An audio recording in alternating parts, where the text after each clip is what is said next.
Greetings, everybody.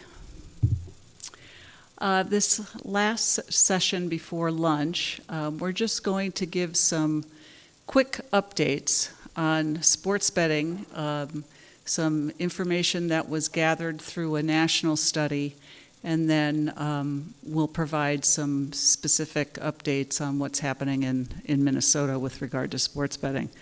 So I'd like to introduce Don Feeney, who is currently a policy research consultant to the National Council on Problem Gambling. He's also the co-founder of our organization and has served on the board since its inception of 2001. Don served as president from 2017 through 2020, and he has also served on the board of directors of the National Council on Problem Gambling.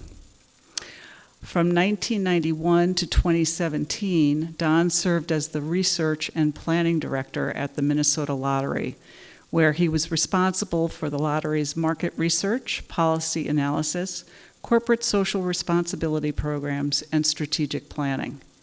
As a researcher, Don has directed the design and analysis of over 100 surveys related to gambling and has presented at innumerable local, national, and international conferences. His research interests include the relationship between public opinion and gambling policy, public awareness of problem gambling, and gambling and popular culture. Don holds a master's degree in public policy from Harvard, a master's degree in statistics from the University of Minnesota, and a bachelor's of science in applied mathematics from Brown University. In July 2017, Don was honored with the National Council of Problem Gambling's Monsignor Joseph A. Dunn Award for Lifetime Achievement in Advocacy. And this summer, Don's legacy as a pioneer in taking down the wall between the industry and those in treatment and advocacy arena was further recognized by the NCPG, creating the Don Feeney Award for Responsible Gambling Excellence. It's an award that's given to an individual in the gambling industry who has done exceptional work in responsible gambling over the past year. And it is a great privilege for me to be able to introduce Don, who I have learned a great deal from and continue to learn from. So with that, thank you, Don. Thank you, Susan. I think the introduction is going to be longer than the presentation, actually. Let's see, how do I do? Next. So what I would like to talk to you a little bit about this morning is the National Council's Engage studies, the National Survey of Gambling Attitudes and Gambling Experiences. It's been done twice so far. We took the first survey in November 2018 at a time when only 2 states allowed sports betting. We took a follow-up survey in April of last year. And it has taken a while to analyze the results, but when that second survey was taken, then we had close to 30 states that had legalized sports betting. Some had not yet implemented, but it was certainly more than half the states in the country that at that point had active legal sports betting. And we could attempt to see what the impact of that was. It was a pretty big survey, 3,000 Americans in 2018, 2,000 Americans in 2021. Excuse me, it was not designed as a prevalence study on problem gambling, but we did ask about, as you can see, gambling participation, a lot of questions about sports betting and fantasy sports betting, about problematic gambling behavior, positive play, people's beliefs and opinions about problem gambling, and we tried to be consistent between the 2 surveys in the questions that we were asking. What we found, key findings as they relate to sports betting were this. 2021, we had 26% of American adults who bet on sports. 2018, it was 20%. That's a pretty big increase. What that translates is to 15 million more people were betting on sports in April of 2021 than were betting on sports 2.5 years ago. Now, the interesting thing is that we saw that same kind of increase, in fact, a bigger increase in fantasy sports. We have 20 million more adults betting on fantasy sports. Now, over that period of time, nothing happened regarding legalization of fantasy sports. Fantasy sports have had a carve-out in federal legislation for quite some time.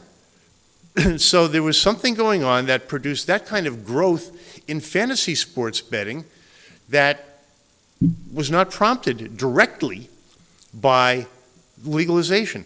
Maybe that had something to do, that just the atmosphere surrounding legalization and the greater publicity given to odds and bets and so on prompted people to take up fantasy sports.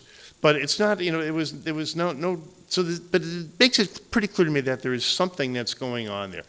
Now, Minnesota, we were able to get some data from Minnesota from the second survey. And the interesting thing is that in Minnesota,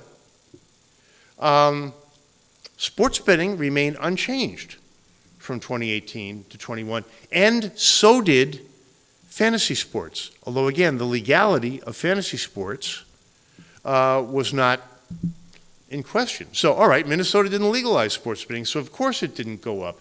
And again, it turns out it is not quite that simple. Minnesota, between 2018 and 2021, overall gambling went down, and it went down fairly substantially. I think that had a lot to do with a number of quite a few venues being closed. Whereas in the rest of the country, gambling participation overall was up, and that did not, and whether or not you were in a legal state or a non-legal state as far as sports betting goes, didn't particularly matter. So one way you can look at that is, Minnesota sports betting didn't grow, but a higher percentage of gamblers in Minnesota were betting on sports than they had been in 2018. So what do we know about sports betting? Big shock. Young males. I can see the astonishment on your face at that conclusion. 37% of men overall bet on sports in 2021, 16% of women, almost 2 to 1. And adults under 45 make up 2/3 of the sports bettors in the country in 2021. Come on. And we know that sports betting was strongly associated with risky gambling behavior. We asked about these four indicators of problematic gambling. Did you need to gamble more and more for the same feeling of excitement? In other words, tolerance. Have you relied on others to pay your debts or bills because of gambling? Have you lied to hide your gambling? Have you felt restless or irritable and trying to cut down? And you can see as you look at the difference between people who gambled but didn't gamble on sports and people who did gamble on sports. The lying to hide your gambling, you are 6 times more likely to do that if you bet on sports than if you gambled but not on sports. So there's clearly a relationship there. But again, it's complicated. This surprised me when I found this out. 2021, we looked at participation in sports betting. We could divide. We didn't have individual state data, but we could divide the survey between states where it was legal and states where it wasn't. And astoundingly, there was no difference in the percentage of people betting on sports in the legal states versus the non-legal states. Okay, there's got to be something else going on here. How about problematic behavior? Did legalization lead to more problematic behavior among those who are betting on sports? No. Sports betting was associated with problematic behavior, but whether or not it was legal in a state had nothing to do with it. And I think that what they reflects is that legalization, by and large, is a technicality. If you can't, I don't care where you live, you could live in Utah, you could live in Alaska, if you can't find a way to bet on sports, you're not trying very hard. And then, so then the question is, is legalization a protective factor because maybe there are more services available, whatever? And so far, we're not seeing that either. Now, in part, that is because there are so many of the states who have legalized have put absolutely nothing in the way of services or any kind of protective or public health measures. Come on, button, there we go. And what happens, ultimately, is that sports betting, it turns out, is only one of factor that we have found that is associated with higher levels of problematic gambling activity. And all of these are very closely related. The biggest risk factor we saw was people who said they gambled more because of the pandemic. Interestingly, we also saw elevated behavior problematic behavior from people who gambled less during the pandemic, which tells you that for a lot of people, gambling less was by itself stressful. The other big predictor we saw was how many activities do you gamble on? If you were only gambling on 2 or 3 different activities, the chances of risky behavior were relatively low. If you were gambling on 10 or more different gambling activities, 45% of those people were answering many times to at least one of those problematic indicators, were showing signs of problematic behavior. Now, sports bettors, it turns out, gamble on lots of different things. So there's part of the risk. Frequent investing. Are you turning over your investments a lot, actively trading, betting weekly or more? Yes. Highly associated with risky gambling, not just risky investing, but risky gambling. Sports bettors tend, if they have investments, tend to trade them frequently in risky ways. Do you think gambling is a good way to make money? Yep. Are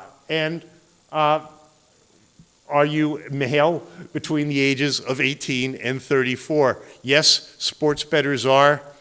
And yes, if you're male 18 to 34, you're more prone to risky behavior. So all of these factors are interrelated, and it is very, very hard to say, well, this is due to sports betting, this is due to something else. We just don't know. But as the saying goes, you fish where the fish are. We know that people who participate in sports betting are likely to be doing very risky things. And therefore, it is something that requires legal or not, a tremendous amount of our attention. And Susan, I'll let you take it from here.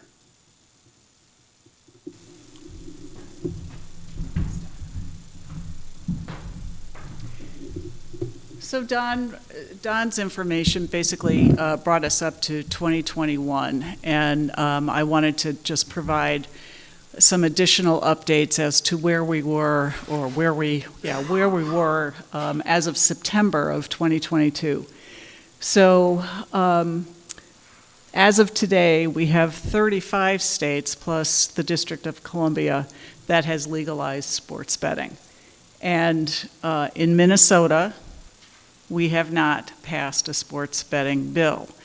And I say that again, Minnesota has not passed a sports betting bill because there are lots of people that I talk to who believe sports betting is legal. And while Don has made the point that there's little difference in terms of the legality, there are certain benefits to having regulated gambling. Those that are betting on sports in Minnesota are being sent to offshore sites, which are totally unregulated and tend to be more predatory in nature. So we just want to keep getting that word out. Let me see, hold on. This is tricky. Here we go. Okay. So then, in terms of how the breakdown, in terms of what states went either online only, land-based, or both, you can see that the majority chose to do both.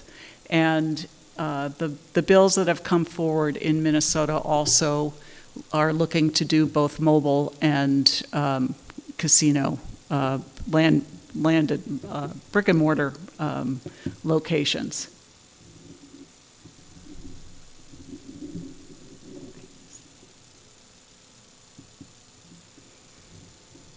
And then in terms of where the funding is going, I mean, there was literally a rush to legislators to pass sports betting. And so you can see that many of the states didn't set any money aside for services or research. And, you know, many of you know this, but there is no federal funding for problem gambling services. And so we rely on the states to make those funding decisions. And most of the money that is funded for problem gambling services comes out of gambling tax revenue.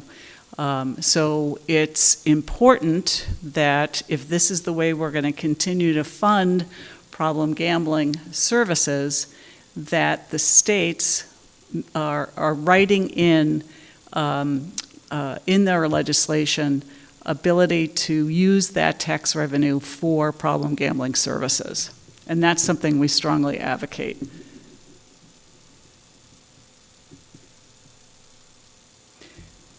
And so in this past session, we had two bills. The House bill was tribal only, would be mobile and land-based. The funds would essentially go to the cost of enforcing the regulations, and then 50% of the remaining funds would have been set aside for problem gambling services, and the other 50% for youth sports development. There was agreement on both bills to raise the age to 21. And the House bill also called for specific research to study sports betting among the most vulnerable and risk-taking population. The Senate bill added the two racetracks. It too was mobile and land-based. And the way that they broke out the funding was that a third would promote sporting events, a third would correct the higher tax rate of charitable gambling, which is 35%. Sports betting would have come in at 10%. And then a third for mental health care, not named specifically for problem gambling.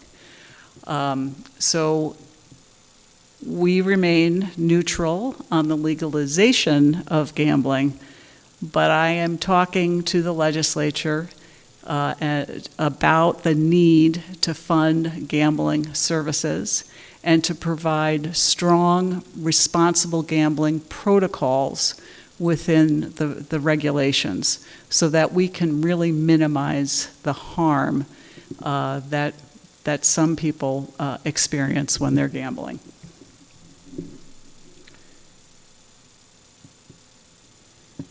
And so the two bills did not go forward towards the end of the session.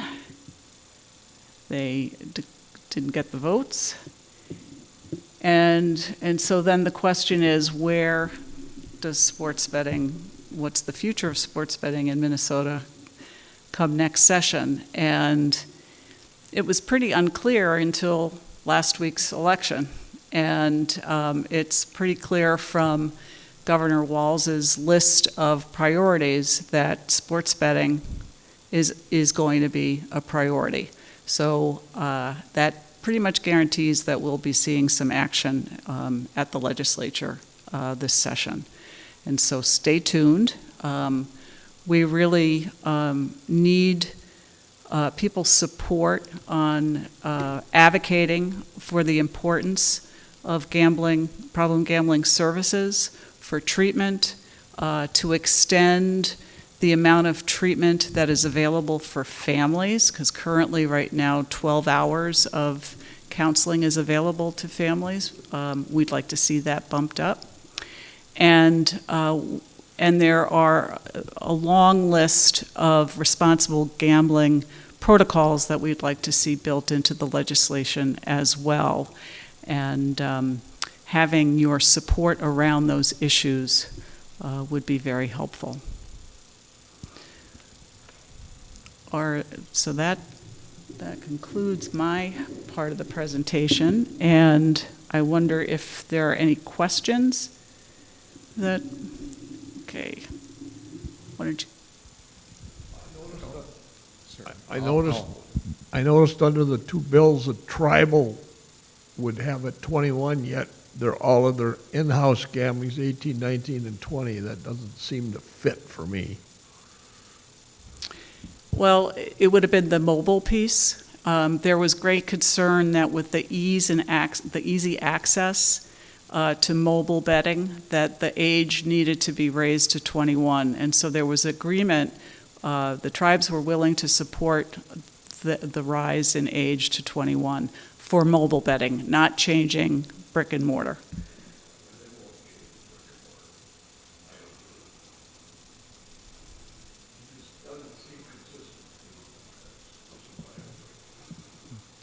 Susan, I know you talked about the lack of any federal funding, and I was wondering if you could give an update. I know that there was a proposed bill to provide some federal funding, and what's the latest on that? So there is an act called the GRIT Act. It would be the first time a federal bill has been put forward for problem gambling services. And it was supposed to be introduced at the end of this congressional session, but the lead author wanted to hold off until this new Congress comes into session. It's Representative Teeny from upstate New York, Republican, and she's looking for some Democratic co-authors. So we will be talking to Congress people all over the country once the new session is called to order. So look for information about that. It should be introduced fairly early into the session, is my understanding. Any other questions? Okay, great. Well, thank you very much.